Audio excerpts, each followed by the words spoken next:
Hello दोस्तों, मैं अरमान आप सभी के इस नए वीडियो में स्वागत करता हूं। आज के इस नए वीडियो में SCERT कक्षा 8 अध्याय नंबर 1 का खंड क भूमि मृदा एवं जल संसाधन को रिवीजन करेंगे, जो BPSC शिक्षक भर्ती के लिए काफ़ी ज़्यादा इम्पोर्टेंट होगा।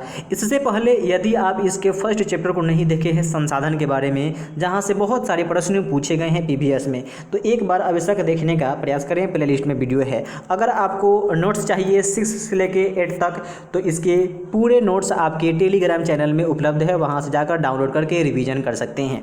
आइए इसमें सबसे पहले हम लोग समझते हैं भूमि है क्या। तो भूमि एक महत्वपूर्ण प्राकृतिक संसाधन है। आपके संसाधन से सभी के सभी उदाहरण से प्रश्न पूछे जाते हैं कि इनमें से कौन प्राकृतिक संसाधन है, कौन मानव निर्मित संसाधन है, कौन जो है नवीकरणीय संसाधन है, कौन जो है जैविक संसाधन है। तो इसको मैंने ऑलरेडी रिवीजन करा रखा है। तो ये हमारा जो है भूमि, तो भूमि एक प्राकृतिक संसाधन का उदाहरण है। मानव इस पर निवास करता है तथा अपनी आवश्यकता की अधिकतर वस्तुएं भी वह इसी से प्राप्त करता है। पृथ्वी के कुल 29% भाग पर भूमि क्या है, स्थल के रूप में है। यह पहाड़ी, पठारी, मैदानी, दलदली, मरुस्थलीय, हिमच्छादित एवं वनाच्छादित रूपों में पाई जाती है। इसका अलग अलग आंकड़ा है। सबसे पहले यहाँ पे मैदानी भाग को जीवन जीना आसान है। मैदानी भाग पर जीवन जीना आसान है क्योंकि सभी सुविधाएं आसानी से उपलब्ध होती है। मैदानी क्षेत्रों में सघन जनसंख्या पाई जाती है। यहाँ से प्रश्न पूछेगा कि किस क्षेत्र में जो है जनसंख्या सबसे अधिक पाई जाती है, तो आपके मैदानी क्षेत्रों में सबसे अधिक जनसंख्या पाई जाती है क्योंकि यहाँ पे जीवन यापन की सभी सुविधाएं आसानी से उपलब्ध हो जाता है। भूमि का उपयोग क्या है? भूमि के विविध उपयोग है। मानव अपने विवेक के अनुसार इसका उपयोग करता है, जो निम्नलिखित है, यानी कि निम्न है। सबसे पहले यहाँ पे भूमि पर कृषि कार्य होता है। भूमि पर कृषि कार्य होता है। इस पर पेड़ पौधा उगते हैं। मकान, गांव, शहर, तालाब, नहर, कुआं, चापाकल, सड़क मार्ग, रेल मार्ग, पाइपलाइन मार्ग, कारखाना, विभिन्न खेलों के मैदान एवं स्टेडियम इत्यादि भूमि पर ही बने होते हैं। अगला हमारा है पेड़ पौधा उगाने में हम लोग इसका उपयोग करते हैं। कृषि कार्य करने में, मकान बनाने हेतु, गांव एवं सड़क बनाने हेतु, शहर बनाने हेतु, तालाब एवं जितने भी आप बोल लीजिए, सब जो है भूमि पर हम लोग उपयोग करते हैं। अगला हमारा यहाँ पे है कि भूमि के उपयोग में अंतर। भूमि के उपयोग में क्या अंतर है? भूमि का उपयोग सभी जगह समान नहीं है। इसमें अंतर का मुख्य कारण समय एवं क्षेत्र के अनुसार मानवीय ज़रूरतों में बदलाव का आना है।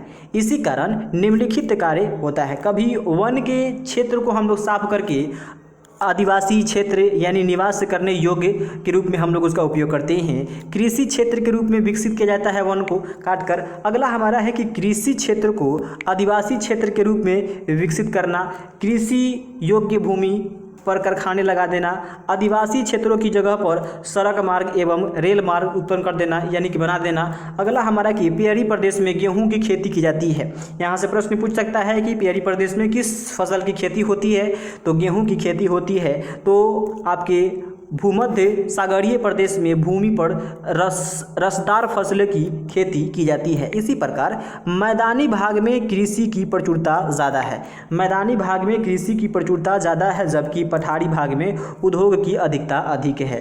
भूमि उपयोग को प्रभावित करने वाले कारक कौन कौन से कारक हैं? तो 2 कारक हैं, प्राकृतिक कारक और मानव निर्मित कारक हैं। यहाँ से ऑब्जेक्टिव बन सकता है कि भूमि उपयोग को कौन कौन से कारक प्रभावित करते हैं। तो 2 कारक प्रभावित करते हैं। पहला हमारा प्राकृतिक कारक है और दूसरा हमारा मानव निर्मित कारक है। सबसे पहले प्राकृतिक कारक को हम लोग रिवीजन करते हैं।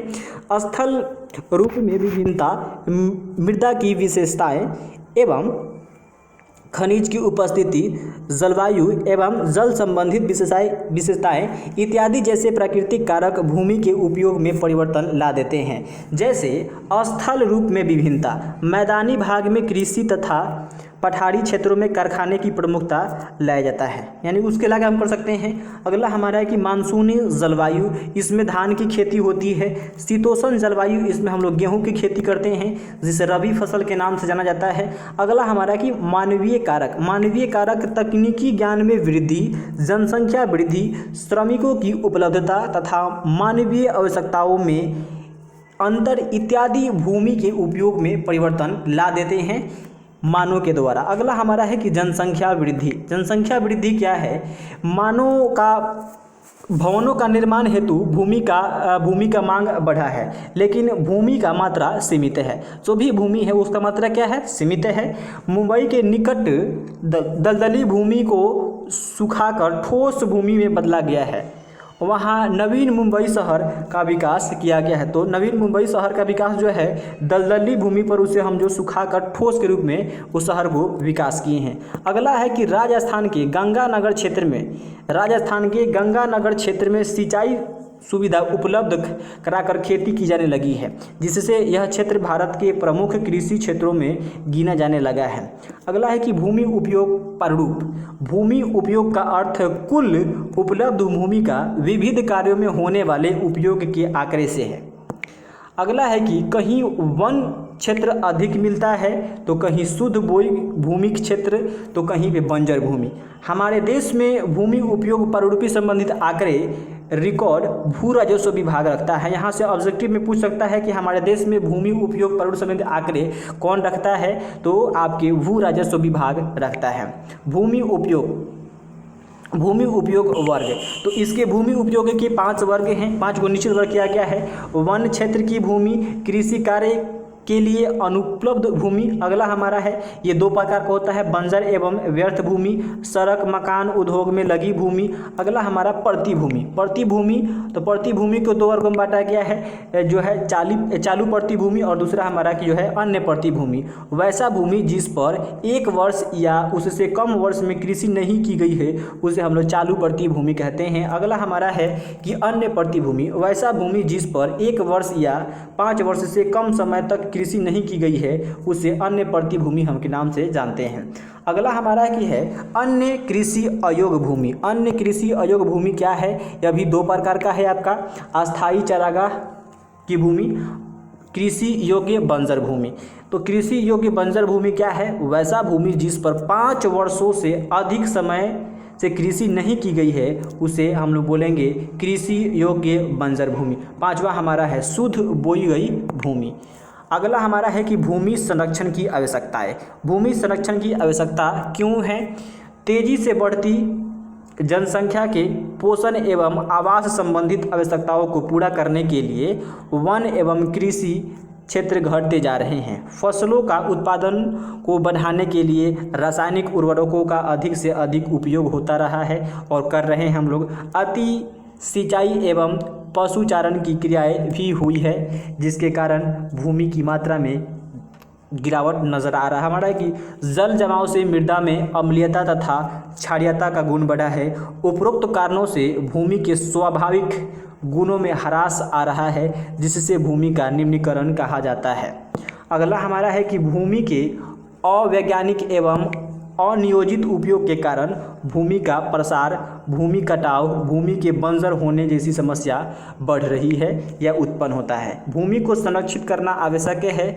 इसके लिए हम लोग निम्नलिखित उपाय है। भूमि का उपयोग नियोजित तरीका से हो, भूमि पर वन क्षेत्रों को बढ़ावा दिया जाना चाहिए, जैविक कृषि पर बल दिया जाना चाहिए। सरकार भी इस पर काफ़ी ज़्यादा कदम उठा रही है।